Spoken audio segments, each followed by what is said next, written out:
Hello everyone, so in this video I'm going to be going and installing this ET112 meter. These are quite handy because you can put them in many places, but for me it's quite crucial because I have a little bit of an issue with the way my inverter is placed within my property. So just to give you a bit of a backstory, the inverter has three different types of loads that it can provide. The first load is via critical, so this is what I'm currently connected to. You can see I've got a cable coming off, and that basically provides all the power to my house at the moment. There's no need for grid power when using this connection. It's completely UPS like sort of load, so there's no need for grid basically when you're using that.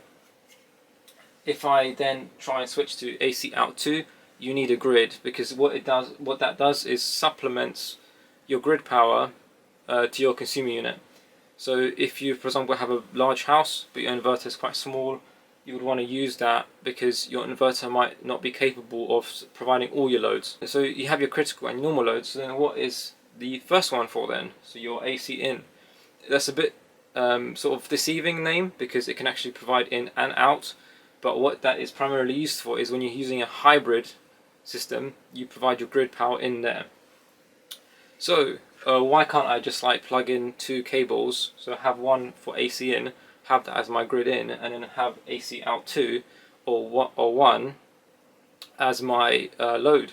So because my shed is at the back of my garden, I've only got one armoured cable going to my house. So this basically puts me in a bit of a precarious situation. Like, how does the inverter know what is providing power to the grid, or like what is taken from the grid, or what is my consumer unit using, and then how much the inverter wants to provide as a to sell to the grid, for example. It gets very sort of difficult, and it just doesn't work basically. So you need to have something in between to tell you, like this meter, to tell you how much how much power does the inverter have to supplement to offset your grid usage. So for example, if you have a fridge that uses 100 watts, then that power would be first taken from the grid, but then the inverter via this meter will pick it up and be like, okay, the fridge is using 100 watts, I'm going to push in 100 watts back into the consumer unit, and then that will offset how much is taken from the grid. This is super handy because you don't have to have two cables installed into your house. You only just need one for the inverter, and you just have this at your meter, like your normal consumer unit location. Just after your provider's meter, you have this meter, and then that just basically sorts out the whole issue. The way it works is it connects up to this little servo unit. I don't know if you can see it very easily, but I've got a little servo unit here, and that has the smart function to talk back to the inverter. I've got cables for all my Victron appliances, so they all talk to each other, and they all display on the sort of unified panel. And they'll just talk and negotiate what needs to be done to make sure that my settings are basically adhered to. So if I want to be feeding back into the grid for a portion of time, they'll talk to each other, and then Victron, the inverter, will send that power back into the grid. If I want to be taken from the grid, then it will do the same thing. It will start charging the batteries, and at the same time it will offset how much the grid is taken, so how much power is coming from the grid and stuff like that. So it's quite smart in how it works. The way you need to have it set up is you can use Bixby units. They're like wireless, but I'm not really too fancy with using wireless over long distances. So I'm going to have just this really long 50-meter cable that goes all the way from my shed back to my house, and I can just split off the Cat6. I don't know if you can see that very easily, but Cat6 is just normal Ethernet cable, but I'm going to just be using 3 cables out of that. Cat6, Cat5 cable is so incredibly cheap that compared to the armoured cable that I'm going to be installing, this is like basically almost nothing. This is like 20-30 quid for a massive roll, compared to £200 to £300 for a good set of armoured cable for power if I was to use 2 connections. Got this sort of box here. I've taken the cover off to make it easier to access at the moment, but that's where the AC out goes into the garden, into the armoured cable. You'll see it a little bit later in the video when I'm installing it. So my electrician came in and fitted all the parts for the AC side. It's very important that you have an electrician do this because you're basically not allowed to work in the consumer unit area. The Part P statement by the government is pretty clear that all this stuff needs to be done and signed off by an electrician. Otherwise, your G98 form they won't be able to complete it. Um, you can still do a fair amount of work before your electrician comes in. So if you want to have a cheap price, you can lay it all out and wire up the bits without actually touching your consumer unit, so that the electrician just sort of comes in, does some tests, but you basically can't be touching any of these cables yourself. The electrician will install it for you. I bought the fuse switch, Victron meter, and the AC isolator, and all the cables and bits beforehand, and then the electrician brought in a generation meter because I didn't know which one he wanted, but he bought the generation meter. But everything else was basically I provided for him and sort of prepared it, and he just hooked it up. So it was basically a 30-minute job for the electrician. And then obviously he walked away and did the DNO form for me, so it's a certified installation. He applied the G98 form, so that's what I'm rated to export with. But to get into the sort of details, I've got my TNS connection. This is where the grid power is supplied, and TNS just means Terra Neutral Separate. Separate is the grounding. So my grounding comes from the sheath of the cable. I probably got metal rods sort of placed around in underneath my house, and that acts as the grounding. But you could have different types of connections. Some connections are spurred off the neutral, so you have to be careful what type of grounding you have. With some grounding types, you cannot just hook up a inverter and generate power. You'll need to have grounding rods placed near your consumer unit to act as a grounding point, basically, because you can't really be using a DNO ground when it doesn't exist. But anyway, but like that's beside the point. The thing that comes after is the DNO fuse. This will just be a block basically that holds a fuse. Sometimes it's rated at 100 amps, sometimes it's rated at 80 amps, sometimes it's even lower. But my one is at 100 amps, which ended up to be a bigger pain having the bigger type because of the consumer unit rating. But we'll get to that in a bit. After that, you have your DNO grid meter, and this is where your reading is going to go to your energy provider. So this stuff over here, basically, these components are all owned by the DNO. You really can't touch any of this stuff without DNO permission. Even the electrician will be reluctant to touch this because they're not allowed to do it without getting a sign off. So this is all kept original. Now, once it goes to the main switch and out, this is where the new components start. So the 80 amp fuse was added to accommodate the 100 amp unit rating for the consumer unit. I'll get into why that's important in a bit, but that's just basically like a limit on the rating. So I can't be feeding into the consumer unit more than 80 amps. Then that goes into the Victron meter. So I've just got a little consumer unit on the side of my original consumer unit that holds the Victron meter, and you can see how it's wired in. It's just the live terminals going in and out. There's no breaking or fuse or switch in this meter. It's literally just it just senses the the power.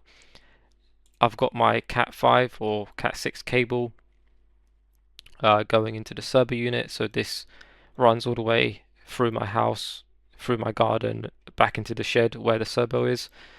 It goes, it runs alongside the armored cable. It's just a little bit, yeah, like it's just displayed a bit odd on this diagram, but it basically just runs along with this cable, so it's quite nice and tidy. Now, this Victron meter is quite important that it's right in front of the grid. Main tails, because it's the first thing that's going to be seeing any power usage. If it's not in front, you might have appliances using power and it won't be sensing it. So you'll basically not be a true grid meter if it's got a bunch of stuff running in front of it. So it's quite important that you have it right in front of your consumer unit. Now that power is going to feed into the consumer unit, and this will be your distribution board for the whole house. So you might have your lights, your your oven, or your sockets, downstairs sockets, upstairs sockets, whichever, and each one will be preferably an RCBO. So the new regs state that you must have RCD protection. So ideally you would have it on each circuit inside your house. You can see I've got a little light bulb there to represent the loads that might be distributed to. At the very last bit, now this is something that you can add to it. You have a RCBO for the inverter. The reason why a RCBO is required, especially a bi-directional one, is so that if there's a fault or a human sort of touches the cables and it causes a short circuit, or sort of it senses that there's a fault, it trips both ways. So you could have a fault occur on this side and it will trip. You could also have a fault occur on this side and it will trip. So it's very important that a bidirectional RCBO is in place. I've got a 20 amp RCBO to protect the load that the inverter can handle. So the inverter is limited to 3.6 kilowatt hours, so 20 amp breaker is perfect for that. Then after the RCBO, you have the generation meter. This reads how much is imported or exported. You are required to have a generation meter. Even if your meter over here can pick up import export, same as the Victron and Servo, they all have their own meters. It's just that it must be a easier reference for any sort of future, if the grid company ever needs it, or if you need it for your supplier, then they use this grid meter to sort of have an honest number, right? Because you might change the setup, but you would keep the meter at all times. Once the readings are basically import export, it goes into the AC isolator. This allows this whole section, this whole area, to be isolated, because say you have an electrician, they want to change a fuse or whatever, or put in a RCBO, they want to isolate themselves from both the grid and the inverter. So they would just simply go in here, flip the switch for the main, and then flip the AC isolator, and then you would have a safe working area. And the same goes for this side. You have an AC isolator on this side, so if you want to be switching around these cables, you flip this isolator, and you're basically safe to work on this area without having the mains power go in and mess you up. And this just makes it nice and safe. You can also you are required to have lockable AC isolators in case you need to do any work on the cable. It's quite a long cable, so it's 25 meters. So it's quite important that you have that. But all in all, this just gives it that sort of safety measure for the whole cable run, because you want to be able to lock yourself out and isolate on each side depending on where you're working. And from there it just goes straight into the Victron inverter, as I showed you sort of at the beginning in the first part of the video. Yeah, so that's very simple. We just go straight into the inverter. Now, before I sort of mentioned the 80 amp fuse switch and the 20 amp RCPO. The reason why it's so important to have this limited to 80 amps is because the consumer unit cannot receive more than 100 amps. If it receives more than 100 amps, you're working outside the rating of the consumer unit. Obviously, you can have a consumer unit that's rated for 200 amps, for example, but in my case, it's 100 amps. So I need to superficially downgrade my 100 amp intake so that I don't basically have my consumer unit working outside its preferred range.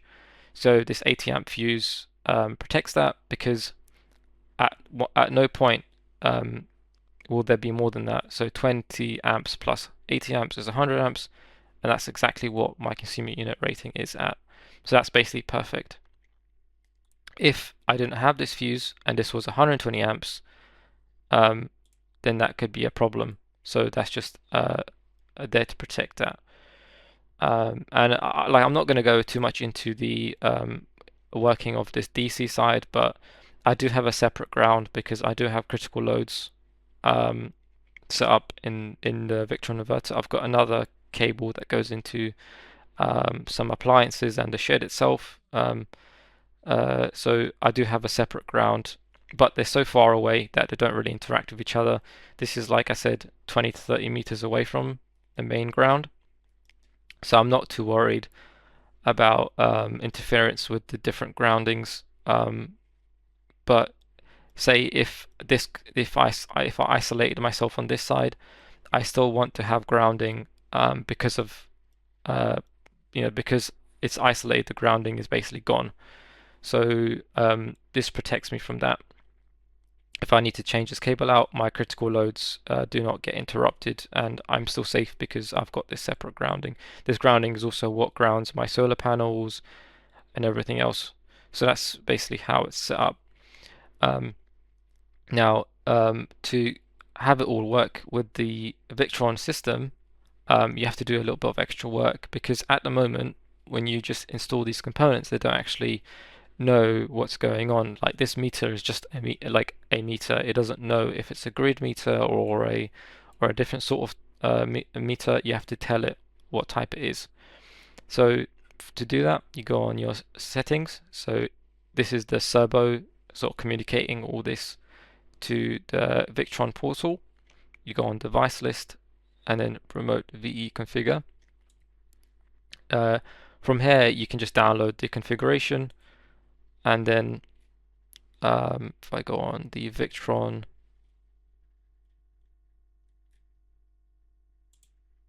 tools, it's called VE configure. From here, you just select your multi-plus device and then download. And then I can use the fake target from file, and you'll have your like the file that you basically downloaded. This is just the configuration file for the inverter. And there's some changes to be made to this. By default, you will not have the country selected. You must select the type of application that your electrician has made. So for me, the electrician did a G98 form, and you can see that I've got my G98 form selected there. But you're still required to select this because you need to comply with the sort of voltages and frequencies and stuff like that. So they predefine these for you already. For actually having the battery and inverter, use the meter to calculate how much it needs to offset your consumer unit usage. You need to have ESS assistant enabled. So to add the assistant, you just go on assistance and then add assistant. You select ESS. There are a couple other options if you have older inverters, or if you have an appliance that doesn't support like the newest ESS settings. There is like self-consumption hub, stuff like that. But personally, I would stay away from those if your inverter supports ESS mode. This is the like the modern option. So you just select ESS, now add it to the list, and from there you can start. It's very simple. Depending on what the battery setup you have, you just select the option. Same thing for the size of batteries. So I've got 200 amp hours in total. It's the same for charging voltages and like sort of ratings. You just want to look at the little booklet that you get with your battery. You fill that in, and then safety like sort of cutoff measures and stuff like that. So you'll have to read into the exact type of batteries you have. So don't read too much into what I've selected here. You'll need to look at the exact specifications of your batteries. The next thing that is important is you have to select if you have PV inverters on the AC side. I don't, as you saw in this sort of diagram, I don't have any additional inverters or micro inverters. If you have multiple solar installations, so let's say you have your DC side that has solar, and then you have micro inverters on your roof that has AC feeding into the consumer unit, you'll need to select yes, because you basically have an additional load that can be powering your consumer unit at the same time. But for the moment, I don't have that selected, so I don't have to worry about that. And you can see that it's completed there.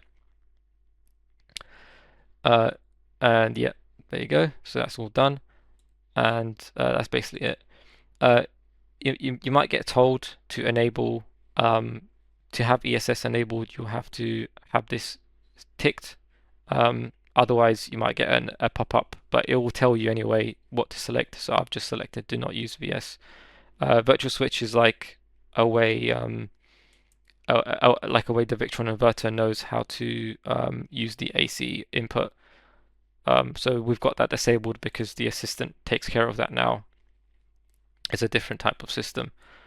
But once that's complete, you can just basically close this out and then use the upload feature. So you just upload, select the file that you just edited, and it'll basically work. So now, once that is uploaded, there are some certain changes you have to make to your settings. To do that, the easiest way to do that is you go on Remote Console and you go on the Servo sort of configuration panel itself. This will be the screen that you have with a Servo if you have a physical screen. You can also access it via IP address or via the VRM. So it's quite nice, you can do it multiple ways. But you basically just go on settings. First thing you do straight away, you go on energy meters. So this would be the ET112 meter that we installed. And you select the role to be grid. This way it knows that it's a grid meter. It's a grid meter, and its role is basically to pick up the readings for that.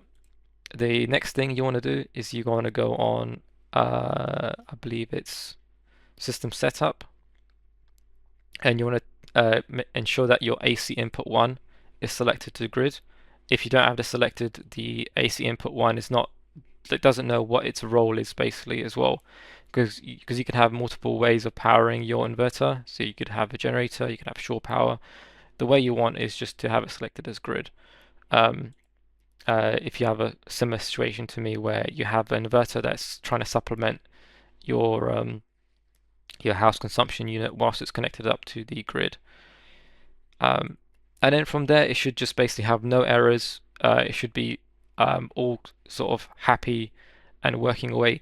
From there, you can start fiddling around with your battery consumption and the types of battery preferences that you can have for your particular setup. So I don't want to have my batteries, for example, go too low. So I've got it on 25%, but you could have this at 50% if you want to be more self-sufficient in case there's an outage. you could have it, much higher than that. I've just set 25% because I don't want to be rinsing my batteries and destroying its life. Um, Batteries, like sort of do wear and tear the more you discharge them. So I've got it set to 25%. The grid set point is another nice setting. This is prevents you from sort of accidentally exporting too much power. So say you have a lot of fluctuating power in your house, you might be having an oven or like a computer or something that fluctuates a lot of power. Um, this prevents that from happening a lot of the time. You'll still get large fluctuations coming through because the meter isn't instantaneous. Say, for example, you have an oven, you turn the oven on, it'll first take that 2000 watts from the grid. After a few seconds, the Victron inverter will offset that. But then once your oven turns off, you'll have your your inverter keep trying to push that 2000 watts through for a few more seconds. So that 2000 watts will basically be pushed back into the grid, which is not great, but it's just how it works because it's not like instantaneous. So there is that couple of seconds of export that happens. That's why it's quite important to have the G98 form set up correctly and that you've got this set up properly. Like I said, with the grid codes, because if you accidentally selected that G99 form, you could um, you could have accidentally exported more than 16 amps, which would be a violation of the regulations that are in place in the UK, right? So you want to have you like you want to make sure that you've got the right uh, code set up there. Otherwise, you might export too much and you might get in trouble. There are a few other changes that you can make here. You can have schedules for how much you want to charge your batteries. It's all quite nice and customizable. That's why I like Victron because it's all there for you to mess around with and have fun with. So yeah, that's really what it is at the moment, and you can see my usages at the moment, how they're like. So you've got I'm currently on grid because it is quite late at night, and my batteries are basically have run dry today. It's been a couple of days of really bad weather, so you can see earlier during the week, it's been quite sunny, and I was basically mostly on battery and solar, and only a little bit on grid. Um, and then the bad weather hit, so cloudy day, cloudy, rainy, and is basically started using the grid power more. But really, that's the wonder of this system is that it's something that you just forget about and you let it do it, like sort itself out in the background. You never have to worry about, um, you know, battery charges or like you would have in an off-grid system. Um, so yeah, so you can see like in the last week, I've taken 30 kilowatts from the grid, and I've generated around another 30, because obviously when you generate some, it goes to battery, but it's just got two separate units here. So in total, I've got 60 kilowatt hours of usage, and then these are split off. So this is self-generated power, and then this is grid power. The another thing that you could do that is quite nice is you can connect it up to something like Home Assistant. So this is I've got like a little tablet in my corridor, and I've customized a screen so that, for example, my partner can read it easier. Like I didn't really want like I sort of thought this is quite complicated to have. So really, my partner only needs to know the battery charge and where the power is flowing. Like everything else is quite separate. Also, I've got another tab that just basically goes directly to the Serbo GX locally. So this is um, not via the internet. So in case the internet goes down, or I don't know, I can still manage the Serbo locally from the tablet in my corridor, and I don't have to worry about that. But yeah, so it's extremely customizable, and um, it's just been doing its thing. I've so far I've been quite happy with it. Um, and like I said, speak to your electrician. Don't do any dodgy stuff yourself. Um, hopefully, you know, it all works out for you. Yeah, thank you for watching, guys.